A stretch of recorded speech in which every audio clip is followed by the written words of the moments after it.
இன்றைக்கி நம்ம தோட்டத்துலேருந்து டொமேட்டோ பறித்து டொமேட்டோ தொக்கு எப்படி செய்கிறதுன்னு பார்க்கலாம்.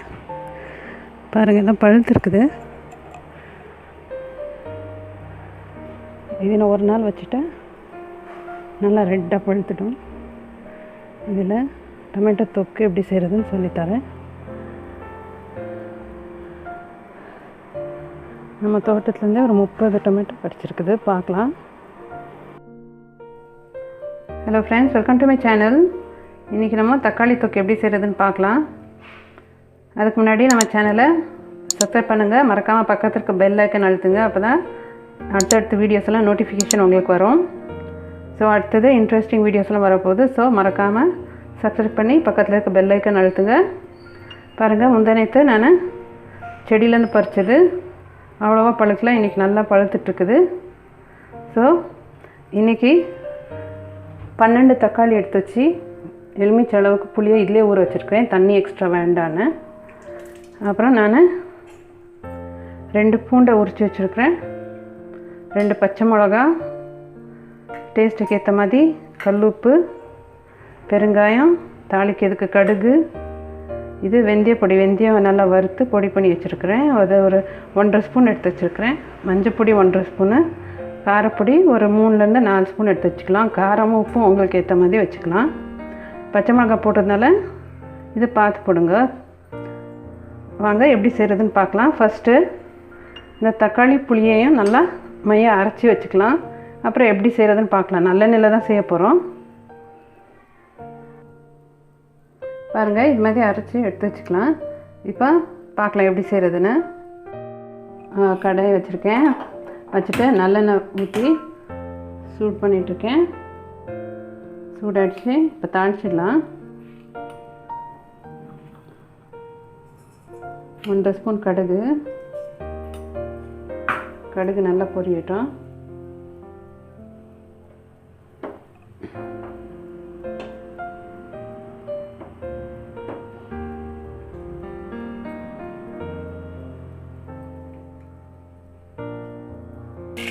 பாருங்கள், கடுகு பொரியுது. கொஞ்சம் பெருங்காயம். இப்போ தாளிக்கும் போது அடுப்பு கம்மியாக வச்சுக்கோங்க. பச்சை மிளகா, பூண்டு செரிக்கும் பார்த்து. பச்சை மிளகா, பூண்டு போட்டாச்சு.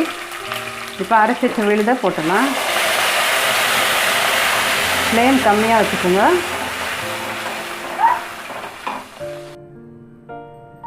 பாருங்கள் ஃப்ரெண்ட்ஸ், தக்காளி விழுதெல்லாம் ஆட் பண்ணியாச்சு.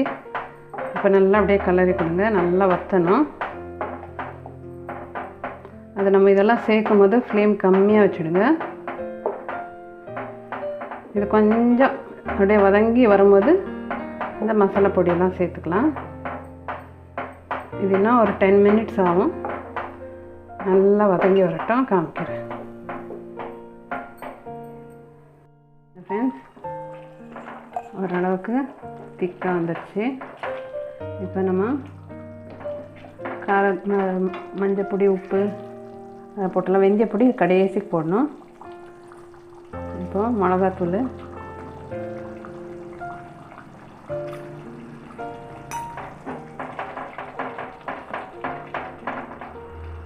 மஞ்சத்தூள்,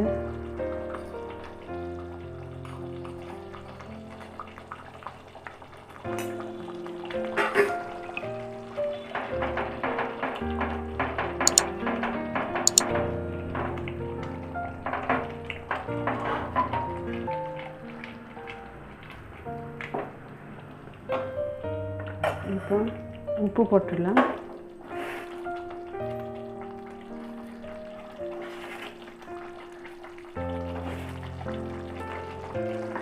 இன்னும் கொஞ்சம் நல்லா வதங்கி வரணும்.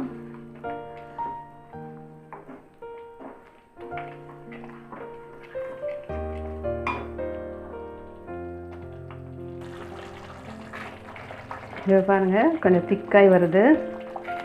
இதுக்கு உங்களுக்கு இன்னும் ரெட்டாக வரணுன்னா தொக்கு, அந்த தக்காளியில் புளி ஊற வைக்கும் போதே நீங்கள் பாடிகை எல்லாம் காஷ்மீரி சில்லி பவுடர், சில்லி முழுசா மிளகாவை அது கூட ஊற வச்சுட்டு அரைக்கும் போது அதே சேர்த்து அரைச்சுங்க. அப்போ கலர் நல்லா வரும். அது காரம் கம்மி, கலர் நல்லா வரும். அப்போது காரப்பொடி நீங்கள் பார்த்து போடணும். ஏன்னா பச்சை மிளகா போட்டிருக்கோம், காஞ்ச மிளகா அது போடுறீங்க, அதை அட்ஜஸ்ட் பண்ணிக்கணும்.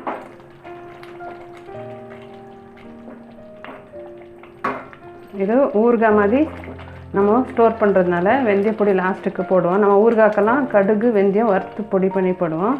இதுக்கு கடுகு வேண்டாம், நான் வெறும் வெந்தய பொடி போடுறேன். கடைசிக்கு நல்லா சுருண்டு வரும்போது வெந்தய பொடி தூவி 5 நிமிஷம் விட்டு இறக்கிட்டால் நல்லா டேஸ்ட்டாக இருக்கும். இது இன்னும் திக்காக வரணும். இன்னொரு 10 மினிட்ஸ் ஆகும். சால்ட்டு காரம் உங்களுக்கு ஏற்ற மாதிரி நீங்கள் அட்ஜஸ்ட் பண்ணிக்கலாம். ஒரு 10 to 15 மினிட்ஸ் விட்டு பார்க்கலாம். பாருங்கள் ஃப்ரெண்ட்ஸ், நல்லா எண்ணெய் விட்ருக்குது. இன்னும் கொஞ்சம் திக்காகணும்.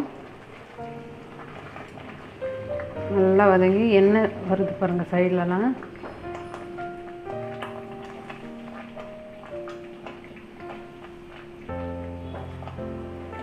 இது மூடி வைக்காதீங்க. மூடி வச்சிங்கன்னா தண்ணியெல்லாம் அதில் விழும்.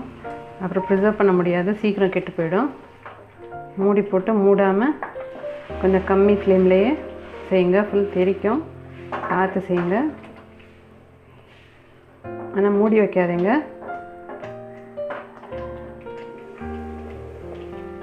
இன்னும் கொஞ்சம் திக்காகணும். பார்க்கலாம்.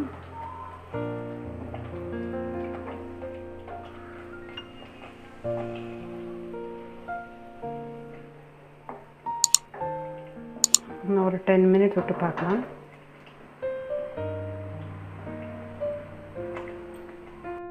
பாருங்கள் ஃப்ரெண்ட்ஸ், ஃபுல் திக்காயிடுச்சு. அவ்வளோதான். இப்போ நல்லா ஆற வச்சுட்டு காமிக்கிறேன். ஆறினோன்னா கிளாஸ் பாட்டிலில் ஸ்டோர் பண்ணி வச்சுக்கோங்க. இன்னும் லாஸ்ட்டுக்கு வெந்தய பொடி ஒன்று போடணும். இப்போ போட்டுடலாம். போட்டுட்டு ஒரு 2 நிமிஷம் அவ்வளோதான்,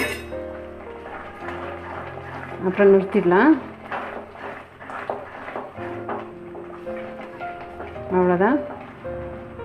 இப்போ ஆற வச்சுட்டு காமிக்கிறேன். இதை அப்படியே கிளாஸ் பாட்டிலில் ஸ்டோர் பண்ணி வச்சுக்கலாம். ஊறுகாய் மாதிரி. இந்த லாக்டவுனில் காயெல்லாம் கிடைக்கலன்னா இதே இட்லி தோசை சூடான சாதத்துக்கெல்லாம் பிசைஞ்சு சாப்பிட்டுக்கலாம். டேஸ்ட்டாக இருக்கும். சர்வ் பண்ணிட்டு பார்க்கலாம். பாருங்கள் ஃப்ரெண்ட்ஸ், நல்லா ஆறிடுச்சு. இதை நல்லா கிளாஸ் பாட்டிலில் வச்சு ஸ்டோர் பண்ணி வச்சுக்கோங்க. இட்லி தோசை சூடான சாதத்துக்கெல்லாம் நல்லாயிருக்கும். இதை ட்ரை பண்ணி பார்த்துட்டு எப்படி இருக்குன்னு சொல்லுங்கள். மறக்காமல் சப்ஸ்கிரைப் பண்ணி பக்கத்தில் இருக்க பெல் ஐக்கான் அழுத்துங்க. லைக் பண்ணுங்கள், ஷேர் பண்ணுங்கள். தேங்க்யூ ஃபார் வாட்சிங்.